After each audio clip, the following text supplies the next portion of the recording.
আজকে ছিলাম এক পুচকু বুনুর জন্মদিনে, আর ওখানে গিয়ে আমি তো একাই নাচ করে ফাটিয়ে দিয়েছি। আর সেই আনন্দে বোনও নাচ শুরু করে দিয়েছিল। এই মরশুমে আমি একটাও বিয়ের নেমন্তন্ন পাইনি, কিন্তু পেয়েছিলাম একটা জন্মদিনের নেমন্তন্ন।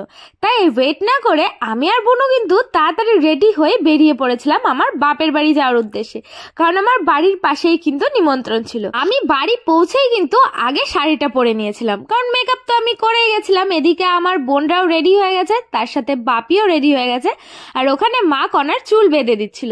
এখানে দেখো ছোট বুনু চলে এসেছিল, একটা লং ফ্রক পরেছিল। আর এই যে আমার টোটাল লুক, তোমরাই বলো যে আমাকে এই শাড়িটা পরে কেমন লাগছে। আর তোমরাই বলো বাড়ির সবাই যেখানে যাচ্ছে শুধু একজন যদি না যায় কতটা খারাপ লাগে।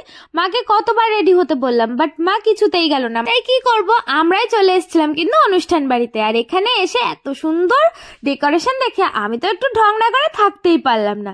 তো ফাইনালি চলে এসেছিলাম যার বার্থডে তার কাছে। এখানে দেখো কাকিমণির কোলে বসে বুনু কি সুন্দর খেলা করছে, তাই না? আর দেখো পিসিমণি কিন্তু কাকিমণির সাথে আমার ইন্ট্রোডিউস করিয়ে দিচ্ছিল। আমার বিয়ের সময় পিসিমণিরা বাড়ি ছিল না, আর যখন কাকিমণির বিয়ে ছিল তখন আমি বাড়ি ছিলাম না। তো দেখো এখানে আমার বুনুটাকে কি সুন্দর লাগছে, তাই না? একদম মিষ্টি। তো আমার বোন কিন্তু খেলা করা শুরু করে দিয়েছিল। আর তারপরে দেখি বাপি চলে এসেছিল এখানে কাবাব নিয়ে বাইরে, কারণ ভেতরে প্রচন্ড ভিড় ছিল। তো বাপি এখানে বসে কাবাব খাচ্ছিল, তো আমরা ভাবলাম চলো আমরাও গিয়ে তাড়াতাড়ি করে লাইন দাঁড়িয়ে কাবাবটা নিয়ে আসি। আর দেখো আমি যখন কাবাব কাউন্টার এখানে আসলাম দেখি অনেকটাই ভিড়। আমি তো লাইনে দাঁড়ানোর জায়গায় পাচ্ছিলাম না, এদিক ওদিক দিয়ে সবাই আমাকে খেলা দিয়েই তো সরিয়ে দিয়েছিল। তো ফাইনালি আমি কিন্তু এখন কাবাব হাতে পেয়ে গেছি। আর এই যে আমার বোনকে দিয়ে দিয়েছিলাম, মেজোটাকে আর ছোটটাকেও দিয়েছি, আর নিজেও একটা প্লেট নিয়ে নিয়েছি। তো এখানে দাঁড়িয়ে একটুখানি টেস্ট করলাম, তো অনেক ভিড় হয়ে গেছিল। তারপর ভাবলাম চলো এখানে দাঁড়িয়ে আর খাবো না, বাইরে যাওয়া যাক। তো আমার বোন বলছিল দাঁড়া দিদি আমি একটুখানি টেস্ট করি যে কেমন হয়েছে। আমাদের তো বেশ ভালোই লেগেছে। তারপরে আবার কনার জন্য নিয়ে আমরা কিন্তু চলে এসেছিলাম বাইরে, আর হাতে নিয়েছিলাম একটা ভেজ পকোড়ার প্লেট। তো ভেজ পকোড়াটাও বেশ ভালো লাগছিল, অনেক রকম সবজি টবজি দিয়ে বেশ বানানো ছিল। তো তারপরে দেখি দই ফুচকার কাউন্টার ছিল, তো ওখানে চলে গেছিলাম। কিন্তু আমরা যখন গিয়ে পৌঁছেছি তখন এই কাকুর আলু মাখাই শেষ হয়ে গেছে। তো এখানেও অনেকক্ষণ ধরে কিন্তু লাইন দাঁড়াতে হচ্ছিল, কারণ কাকু মাত্র 3-4 প্লেট করেই বানাচ্ছিল। আর যদি এত লোকজন লাইনে দাঁড়ায় তাহলে তো ভিড় একটু হবেই, তাই না? তো এখানে দেখো আমরা সবাই মিলে দাঁড়িয়ে রয়েছি, কাকুর কতক্ষণে আলু মাখা কমপ্লিট হবে আর কতক্ষণে ফুচকাটা দেবে।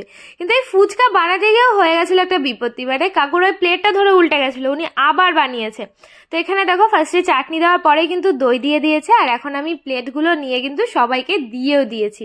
তো এখানে দাঁড়িয়েই কিন্তু আমি এই ফুচকাটা খেয়ে একটুখানি টেস্ট করে দেখবো যে কেমন হয়েছে।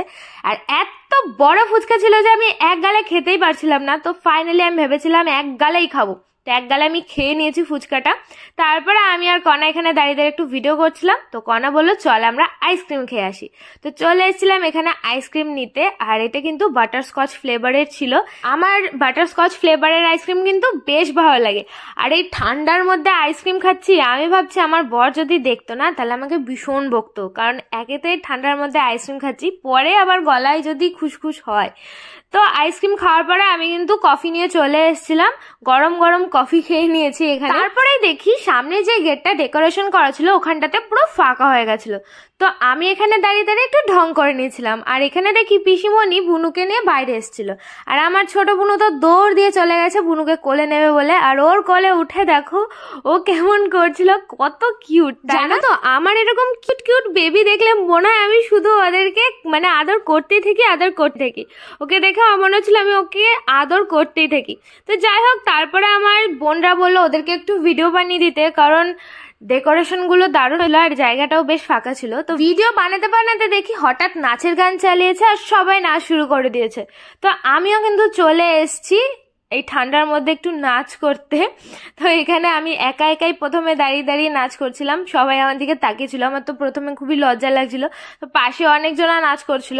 তারপরে আমার সঙ্গ দিয়েছিল আমার ছোট বুনু, বাট ও প্রথমে একটু নাচ করার পরে দেখছে ও আর পারছে না, ওর একটু লজ্জা লেগে গেছে, তাই ও কিন্তু চলে গেছিল, বলছে না দিদি তুই একাই নাচ কর। তো এখানে দেখো আমি নাচ করছি আর পেছন থেকে জেঠিমুনি কাকিমুনি সবাই কিন্তু তাকিয়েছিল।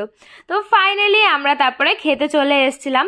আর এই খাওয়ার জায়গাটার ডেকোরেশনটা আমার বোন বারবার দেখাচ্ছে, দেখ দিদি কি সুন্দর লাগছে না উপরের এই লাইটিং গুলো। আর আমার বোন কোনো লাইটিং দেখলেই হলো, ও শুধু ছবি তোলার ধান্দা করে যে ছবি তুলবো ছবি তুলবো। তো এখানে যখন আমরা খেতে বসেছি তখন কিন্তু কাকু বোনকে নিয়ে চলে এসেছিল, এই দেখো কাকুর কোলে কিন্তু বোনও ছিল।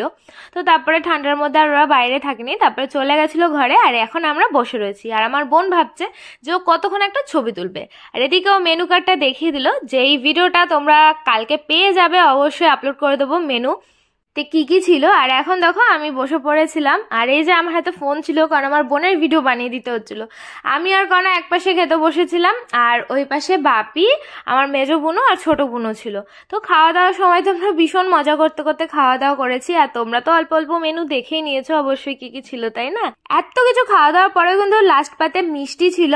আর এই যে এই মিষ্টিগুলো আমার এত ভালো লাগে। আর এখন যেহেতু শীতকাল তাই কিন্তু নলেন গুড়ের এই দুধ পুলিগুলো ছিল। আমি দেখছিলাম যে আর কি কি খাবার আছে, কারণ একেতে আমার পেট প্রচন্ড ভরে গেছিল আর একদমই খাওয়ার জায়গা ছিল না। আর আমি আর কনার দিকে আলোচনা খাবারগুলো খেতে পাইনি, পরের দিন আমাদের মনে পড়বে। আচ্ছা তোমাদের এরকম হয় যে খাবার নষ্ট করে এসেছো, পরের দিন যখন অন্য খাবার খাচ্ছ তখন ওইগুলোর কথা মনে পড়ে? আমার তো ভীষণ হারে পড়ে। তো এখন দেখো আমরা এই যে হাত ধোয়ার চেষ্টা করছি কিন্তু এই হাতের থেকে তেল একটু উঠছে না। আমার বোন তো তুলতেই পারছিল না আর আমি এখানে লেবুটা ভালো করে হাতে ডলে নিয়েছি যাতে তেলগুলো উঠে যায়। তো তারপরে আমরা চলে এসেছিলাম কিন্তু খাওয়া দাওয়ার পরে আইসক্রিম। আরে আইসক্রিমটা নিয়ে তো আমার ছোট বোনও ভীষণ খুশি হয়ে গেছে, মানে ও যে এতটা আইসক্রিম খেতে ভালোবাসে কি আর বলবো। ও দেখো এখানে নিজে নিজেই আইসক্রিম খাচ্ছে আর ক্যামেরা করছিল।